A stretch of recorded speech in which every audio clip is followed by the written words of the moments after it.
salutations de notre pasteur. Le pasteur Yo, il est en déplacement, il est en Roumanie. Et le pasteur Akpa qui est à Verneuil ce matin. Et nous voulons aussi saluer nos bien-aimés qui sont à la maison, qui sont peut-être au travail, qui sont quelque part, mais qui sont connectés sur notre plateforme. Nous vous saluons dans le nom de Jésus. Merci pour votre fidélité. Chers bien-aimés frères et sœurs, l'heure est venue d'écouter la parole de Dieu, mais bien avant, on va aller directement à la parole de Dieu. Nous allons prendre Genèse, le chapitre 22. Nous allons lire les 13 premiers versets. Genèse 22, les versets 1 au verset 13. Genèse 22.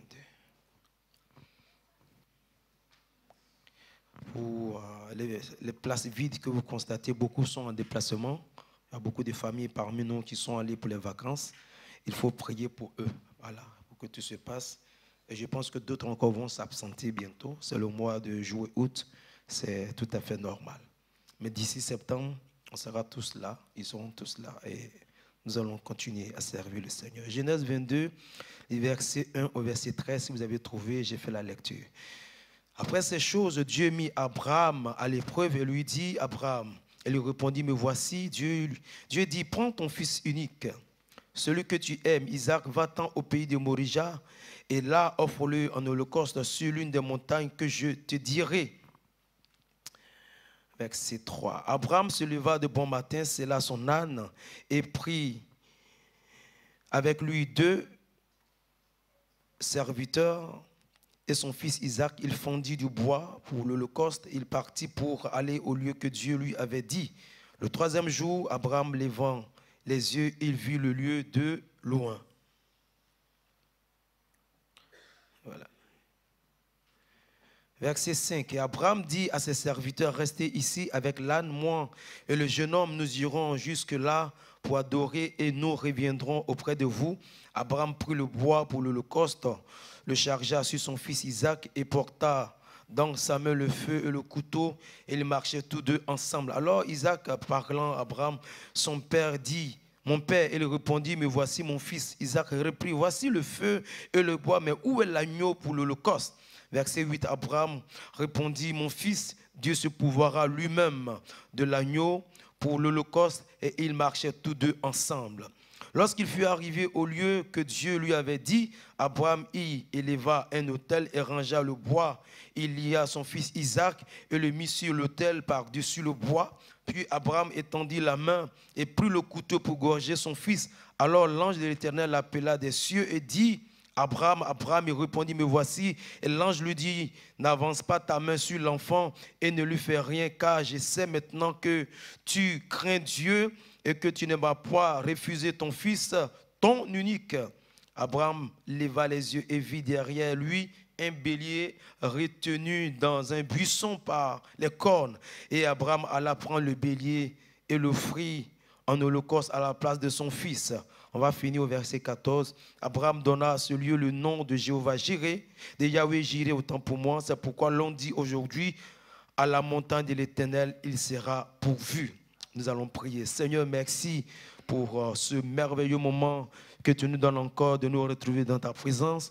Nos cœurs sont dans la joie ce matin lorsque nous voyons ta puissance qui se manifeste, l'Esprit de Dieu qui est en mouvement dans les cœurs, dans les vies, les chaînes qui sont brisées, les liens sont coupés, les malades sont guéris ce matin. Seigneur, les choses se mettent en place dans la vie des uns des autres. Tous ceux qui sont venus ici avec un fardeau, ils sont tous déchargés, Seigneur.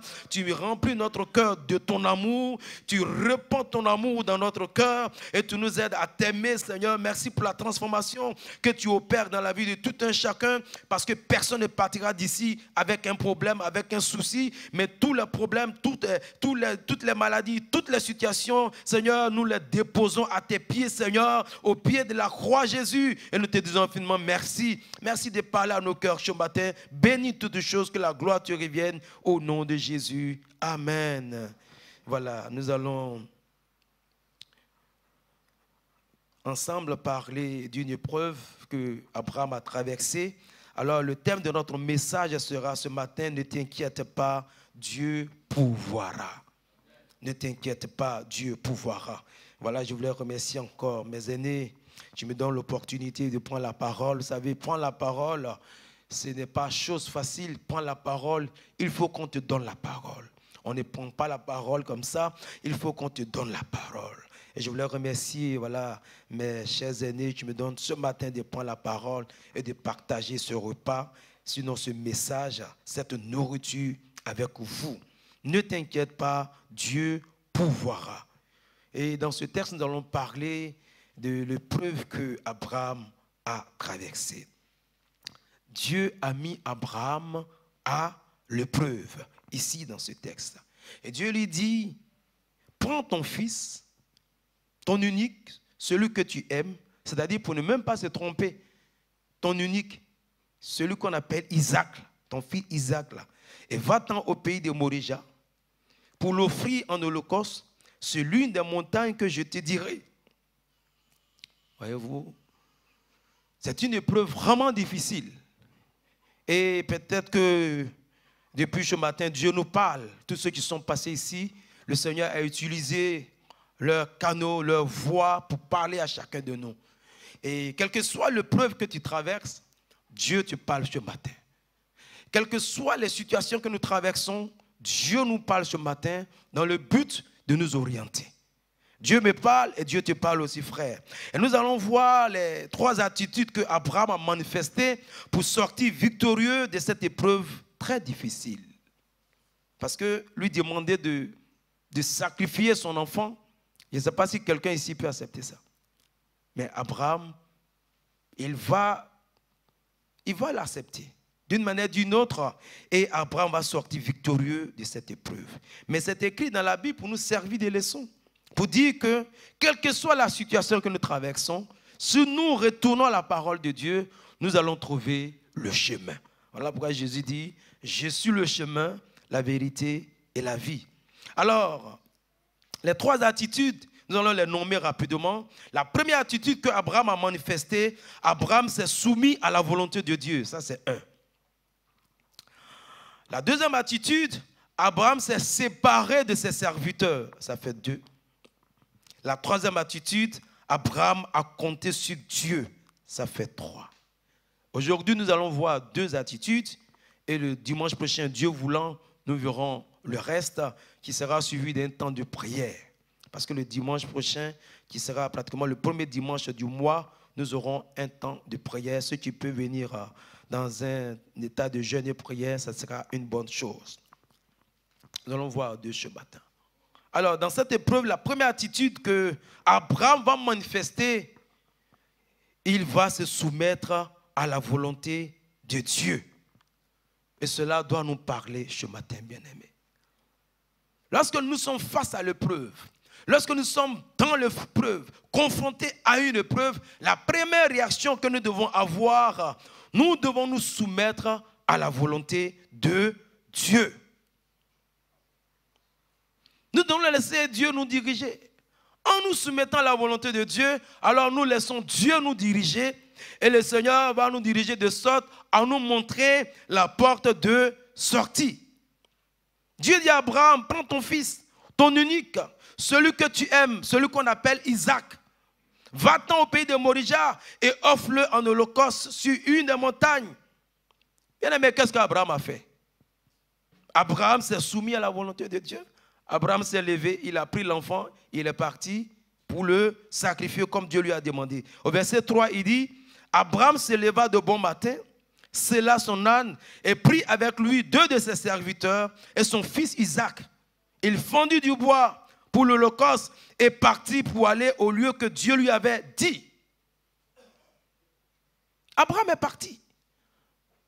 Quand Dieu met une épreuve dans ta vie, il faut te soumettre à la volonté de Dieu. Alléluia.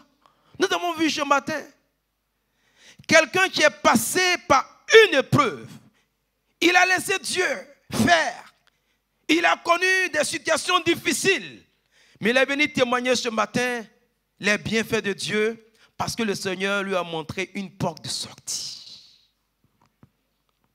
Jésus dit dans Jean le chapitre 4, le verset 34, il dit, ma nourriture est de faire la volonté de celui qui m'a envoyé et d'accomplir son œuvre. C'est-à-dire que si Jésus devait choisir entre la nourriture et gagner des âmes, Jésus va choisir gagner des âmes. Il va sacrifier la nourriture au profit de gagner des âmes. C'est ça, se soumettre à la volonté de Dieu. Quand tu dois faire un choix, tu choisis toujours ce qui est bien pour Dieu, selon la parole de Dieu. Mais Jésus avait fait. Et ses disciples lui ont dit, mais il faut manger un peu. Il dit non.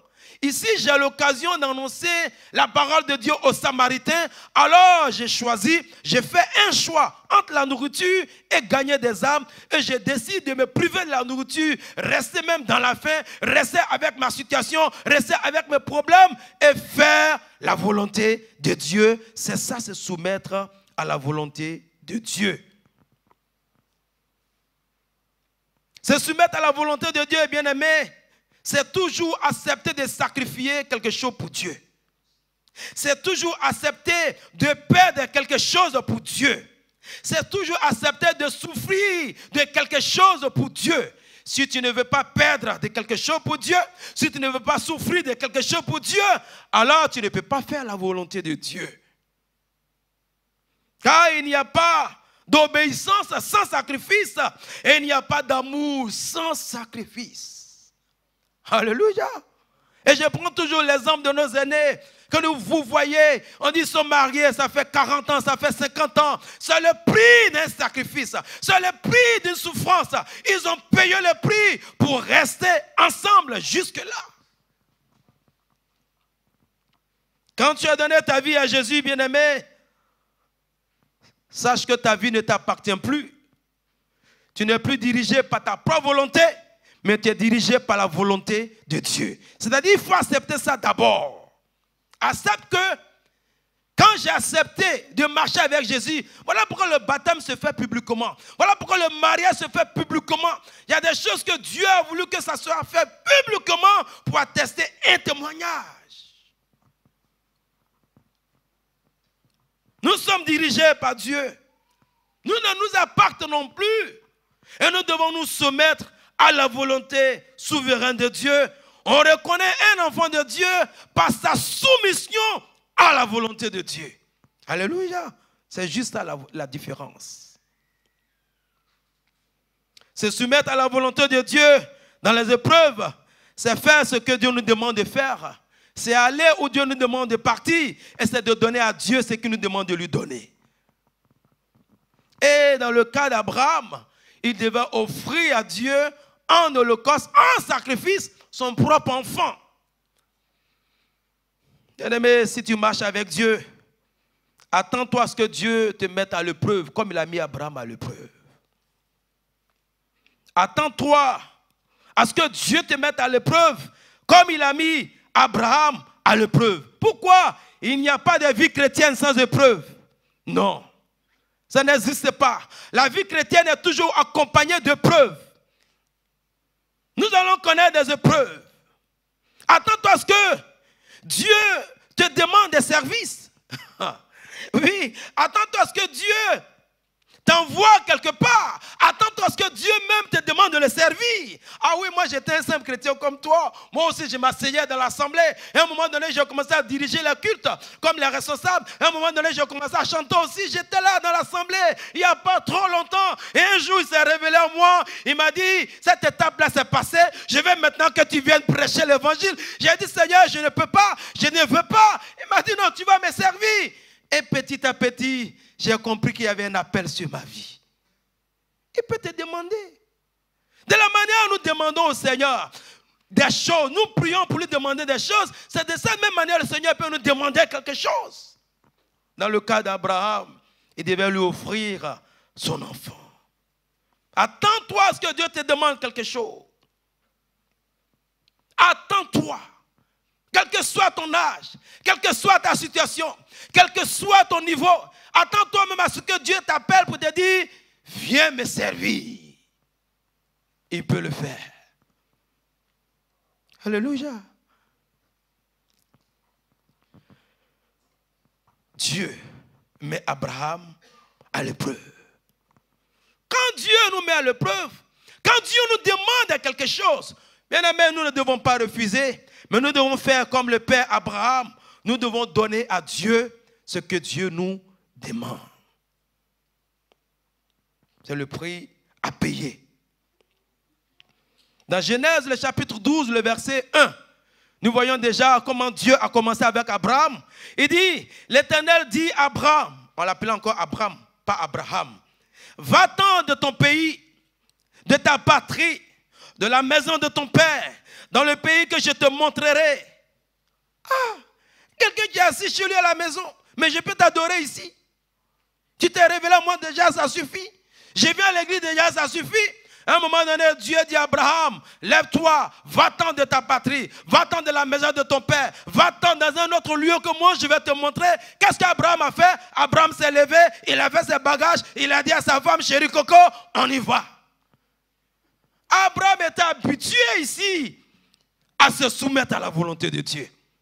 Voyez-vous, ça a commencé. Et maintenant, progressivement, un autre jour, Dieu va lui demander maintenant, offre-moi ton enfant.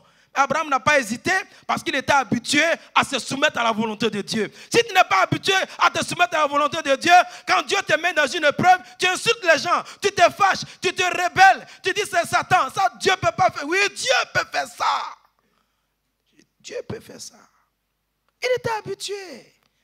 Et quand tu n'es pas habitué, tu veux mener une vie chrétienne paisible. Pourquoi celui-là m'a parlé comme ça? Pourquoi c'est Dieu qui fait ça? Alléluia. Après la mort de Salomon, il y a eu deux groupes de personnes. Il y a eu les jeunes, il y a eu les anciens. Son fils s'appelle Roboam, je crois. Voilà. Il y a Jéroboam puis il y a Roboam. Roboam, le fils de Salomon. Imaginez quelqu'un qui va hériter de 80 ans de règne. C'est-à-dire, son grand-père David, 40 ans, son père Salomon, 40 ans. Ça fait 80 ans de règne. Le règne affermi avec toute la gloire, toute la richesse. Alors, pour bien faire les choses, il va consulter les jeunes pour demander comment il doit se comporter. Et il va consulter aussi les vieux pour demander comment il va se comporter. Alors, chacun donne son avis et le choix qu'il va faire, il va décider d'écouter les jeunes. Et lorsqu'il a écouté les jeunes, il va se rendre compte que le royaume est troublé. Il y a quelqu'un qui va s'élever et celui-là va le renverser. Il va prendre les 10 États, les 10 tribus et 2 tribus seront données à comment on appelle autant pour moi? Roboam, merci. Mais quand il a voulu faire la guerre à celui qui a pris le trône, il y a un prophète qui est venu pour lui dire, c'est Dieu qui a permis ça. Ça veut dire que même s'il acceptait le conseil des anciens, il allait toujours avoir un renversement. Voyez-vous, il a choisi un camp. Et quand il a choisi le camp des jeunes, il a écouté le conseil des jeunes, il y a eu renversement.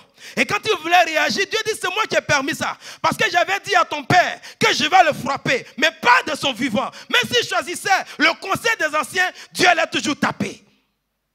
Voyez-vous comment la volonté de Dieu est souveraine. Dans tous les cas, Dieu allait manifester sa volonté.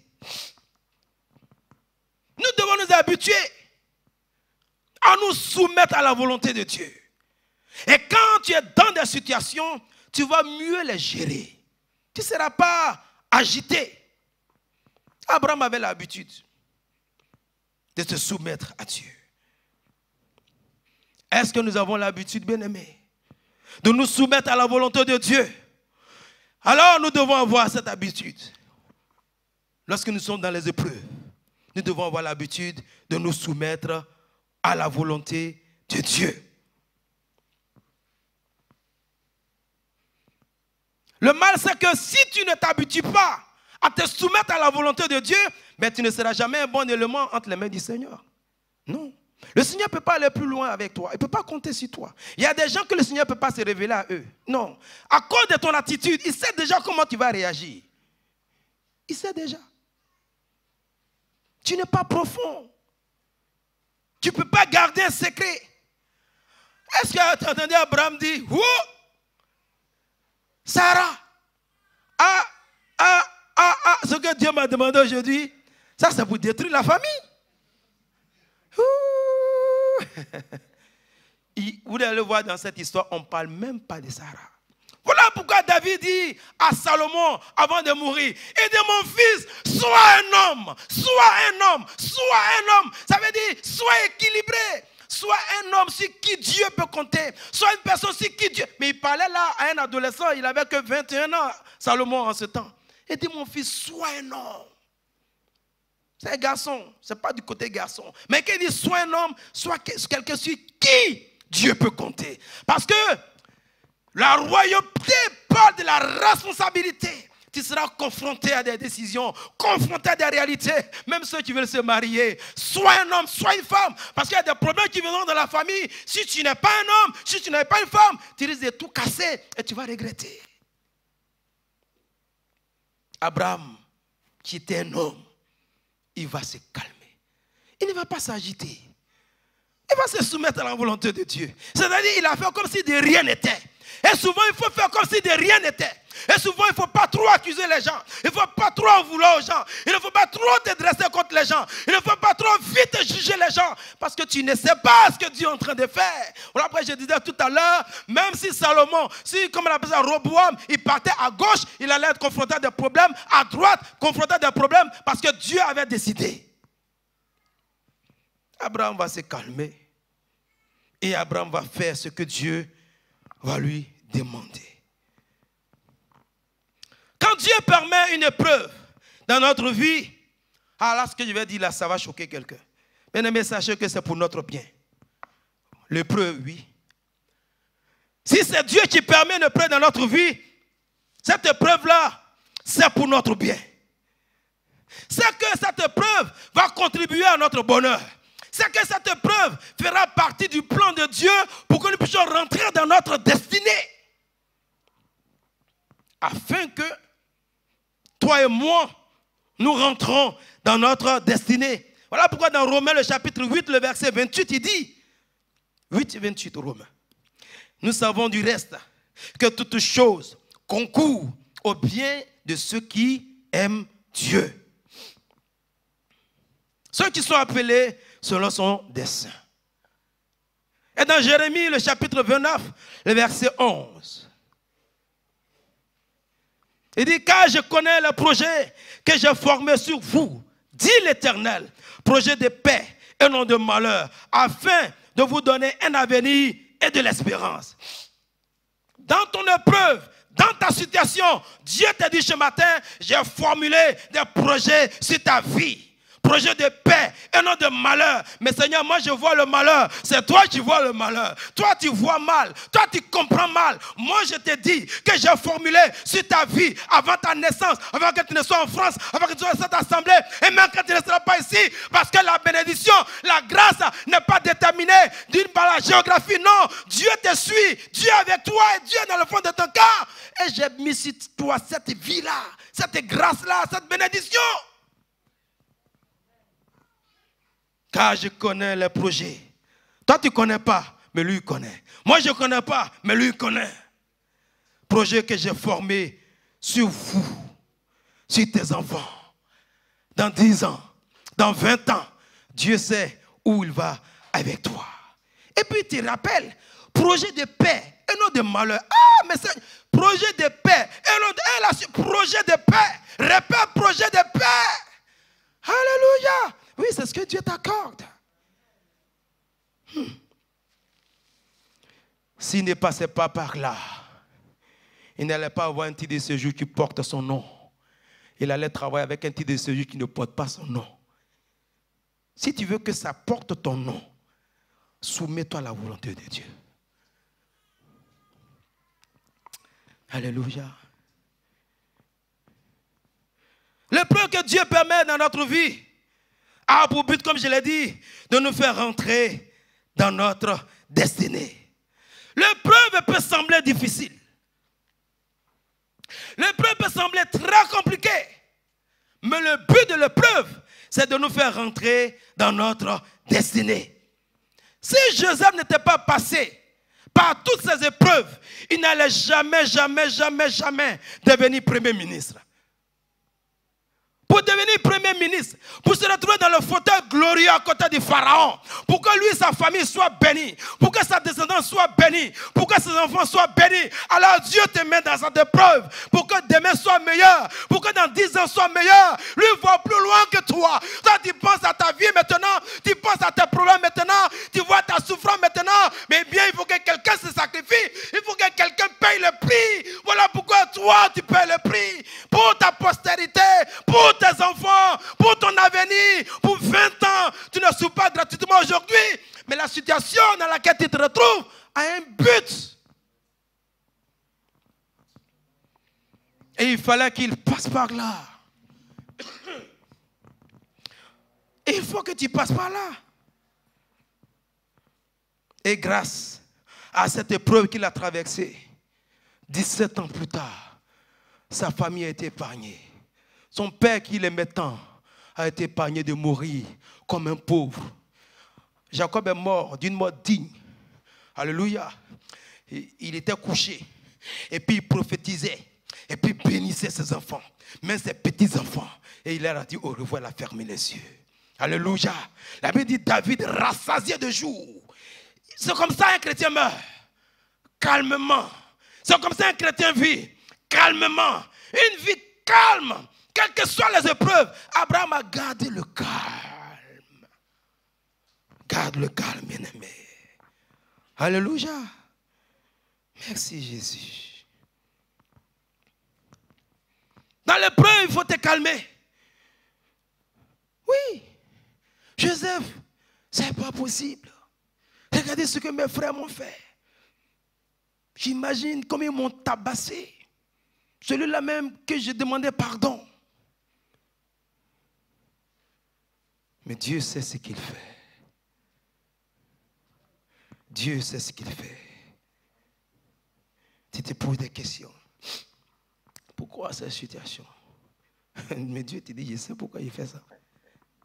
Je sais.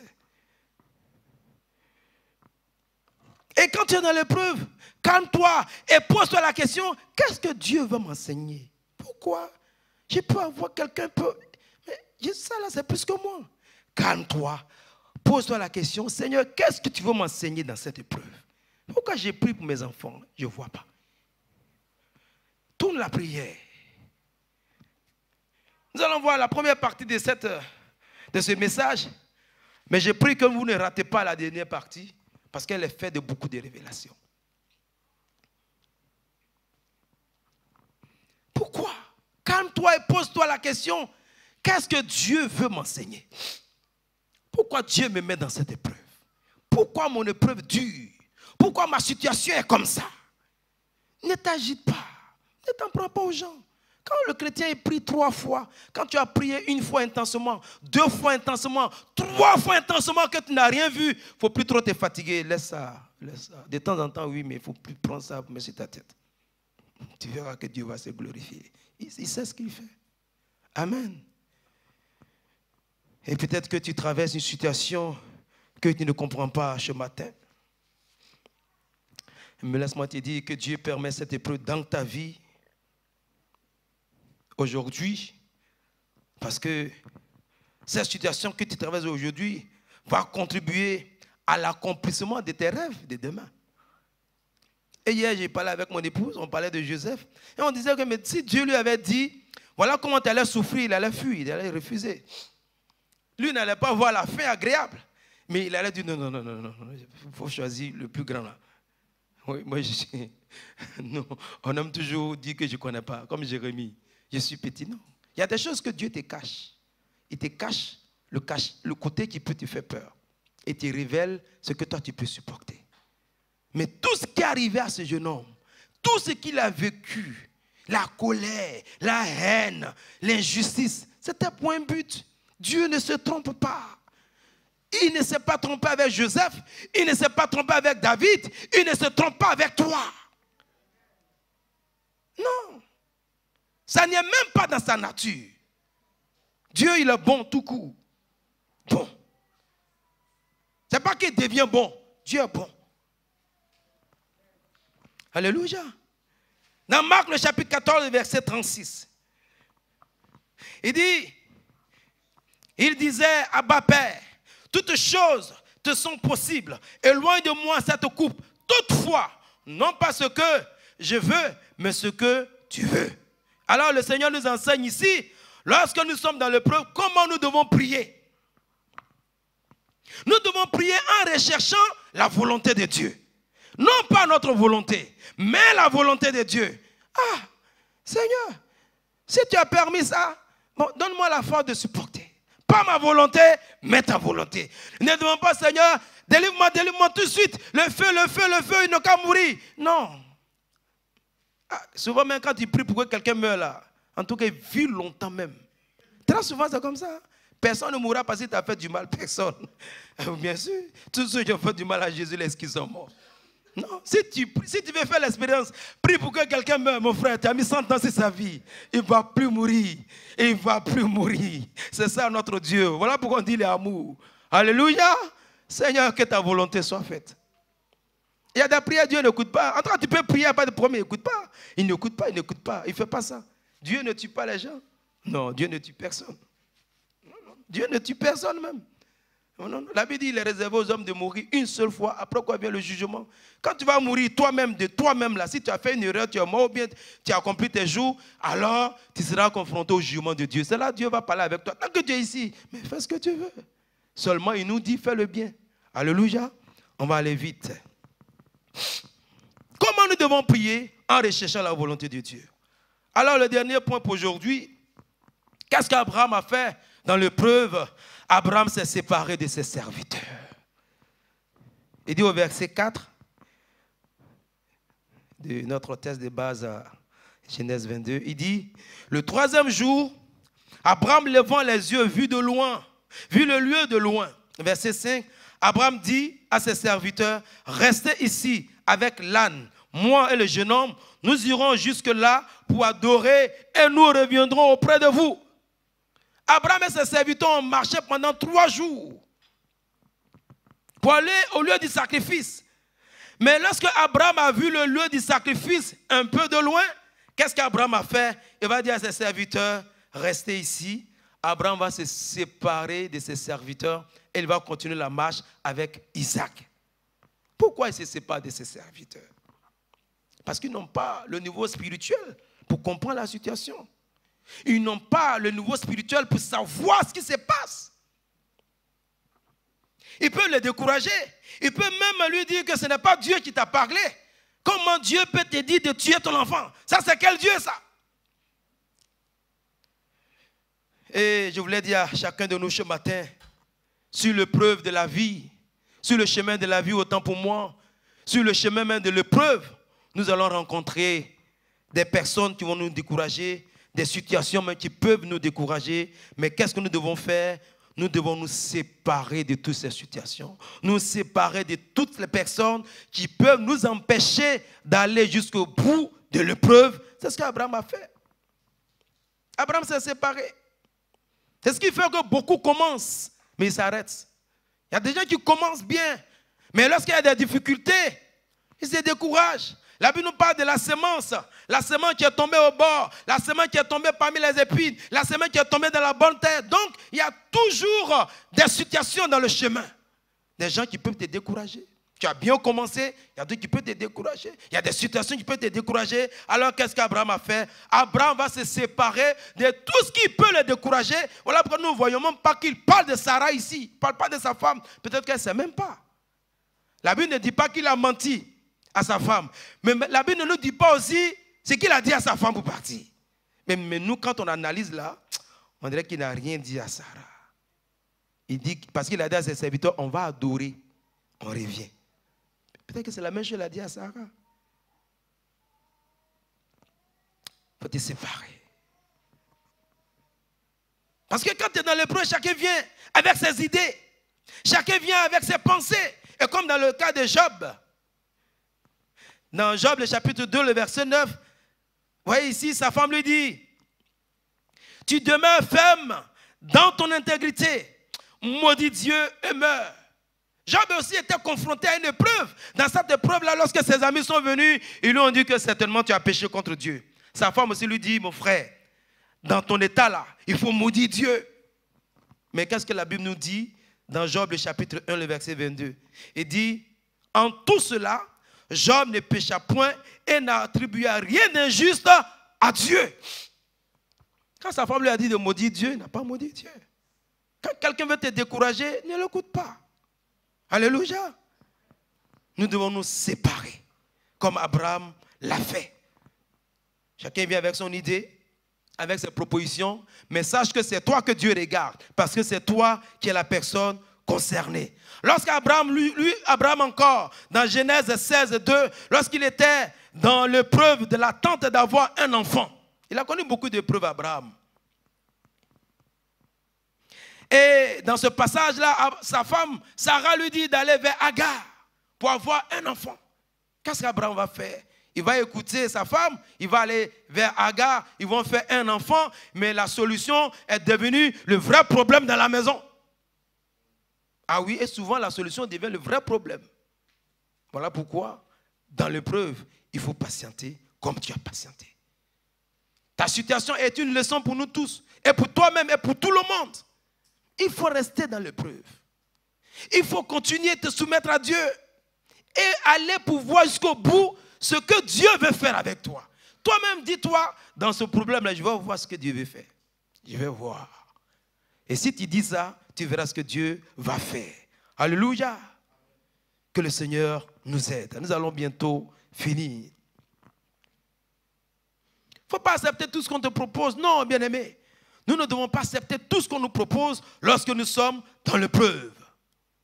Laissons Dieu nous conduire. Alors nous voyons maintenant dans Matthieu 16, 22, la Bible dit, Pierre, l'ayant pris, à part s'est mis à le reprendre et dit à Dieu, cela ne plaise. Seigneur, cela ne t'arrivera pas. Verset 23. Mais Jésus se tournant dit à Pierre, arrière de moi Satan, car tu mets en scandale. Car tes pensées ne sont pas les pensées de Dieu, mais celles des hommes. Pourquoi Jésus dit à Pierre, arrière de moi Satan? Parce que Pierre était en train de le détourner de la volonté de Dieu. Pierre ne comprenait pas que Jésus mourrait pour lui-même. Pierre ne comprenait pas. Voilà pourquoi j'ai dit au début, il s'est séparé de ses serviteurs parce qu'ils n'ont pas le niveau spirituel pour comprendre la situation. Et il y a des situations, il ne faut pas te fatiguer pour expliquer. Il y a des gens, ils disent, il faut me convaincre. Bon, parle-moi de Dieu. Tu ne peux pas le convaincre. Il ne faut pas aller dans un milieu où on dit, bon, ici, là, on lance des défis. Les gens, leur cœur est déjà fermé. Il ne faut pas aller dans ce milieu-là. Non. On fait un cercle comme ça. Viens, on va démontrer. Les chrétiens ne font pas ça. On n'a rien à démontrer. Alléluia. Tu connaîtras Dieu un point, un trait. Arrière de moi, Satan. Parce que tu ne comprends pas ce qui se passe. Pierre ne peut pas comprendre. Il faut d'abord du temps. Il faut qu'il marche avec Dieu. Il a besoin d'enseignement pour que ses yeux s'ouvrent, pour qu'il comprenne que la mort de Jésus est un bénéfice pour lui-même. Et quelqu'un comprendra un jour que cette situation que je traverse aujourd'hui, c'est ce qui a fait que Dieu m'a béni. Oui, la preuve en est qu'il y a certaines bénédictions dans lesquelles tu te retrouves. C'est parce que tu es passé dans certaines épreuves. Oui, pour avoir ton diplôme là, tu te rappelles comment tu as souffert. Pour avoir ton travail, tu te rappelles comment tu as souffert. Même pour avoir ton mari, comment tu as souffert. Tu te rappelles la césarienne pour accoucher. Les épreuves nous amènent toujours à un but, mais Dieu nous réserve toujours l'agréable. Que son nom soit béni. Pour acclamer le Seigneur, on va s'arrêter ici.